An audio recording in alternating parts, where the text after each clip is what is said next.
എത്രയോ നല്ല ആൾക്കാർ സമയദോഷം കാരണം കള്ളക്കേസിൽ കൊടുക്കുന്നു. എന്നെ ഒരുത്തൻ കൊടുക്കാൻ തയ്യാറായാൽ എന്റെ പഴവങ്ങാടി ഗണപതി നിനക്ക് ഞാൻ മുഴുക്കാപ്പ് ചാർത്താമേ. എന്താടോ തനി പബ്ലിക് റോഡേ കണ്ടല്ലോ കൈമീശി അടക്കാൻ? ഇയാളെന്തിനാ വഴി അങ്ങനെ ചൂടാവും. എടോ ആൾക്കാരെ ഇടം കൊല്ലിട്ട് വീഴ്ത്തുന്ന എന്റെ ഒരു ഹോബിയാണ്. താൻ പോലീസ് പോയി പെറ്റീഷൻ കുറോ അവരൊന്നിനെ അറസ്റ്റ് ചെയ്തുകൊണ്ട് പോട്ടെ.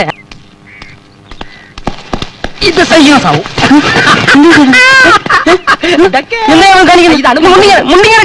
താൻ പോലീസ് സ്റ്റേഷനിൽ പോയി പെറ്റീഷൻ കൂടെ നടു റോഡ് വെച്ച് തന്നെ ഒരുത്ത് അപമാനിച്ചെന്ന് എന്നാ മുണ്ടുതരാം. നിക്കവിടെ സാരി ഞാൻ ഉരിഞ്ഞെടുക്കാൻ പോവാ, അല്ലെങ്കിൽ മാല ഞാൻ പൊട്ടിച്ചെടുക്കും. ആരെങ്കിലും എന്നെ ഒന്ന് പോലീസ് സ്റ്റേഷനിൽ ഏൽപ്പിച്ചു പോടാ. റോഡിലാണോ പാവരിക്ക് കിടക്കുന്നത്? പിന്നെ ഞാൻ വന്ന് എന്റെ വീട്ടിൽ കിടക്കണോ? പോടാ പുല്ലേ. എഴുന്നേക്കാം. പക്ഷെ താൻ എന്നെ അറസ്റ്റ് ചെയ്യില്ല. എന്റെ സ്വഭാവം പറഞ്ഞ എന്നെ അറസ്റ്റ് ചെയ്യോ? ഞാൻ വാടക തരാം. എന്നെ ഇവിടുന്ന് പുറത്തു വിടാതിരുന്നാൽ ഞാൻ എന്നെ കൈക്കൂലിയും തരാം. ഞാൻ ഇവിടെ മനസ്സമാനോട്ടൊന്ന് കിടന്നോട്ടെ. ഞാൻ വഴിയില്ല.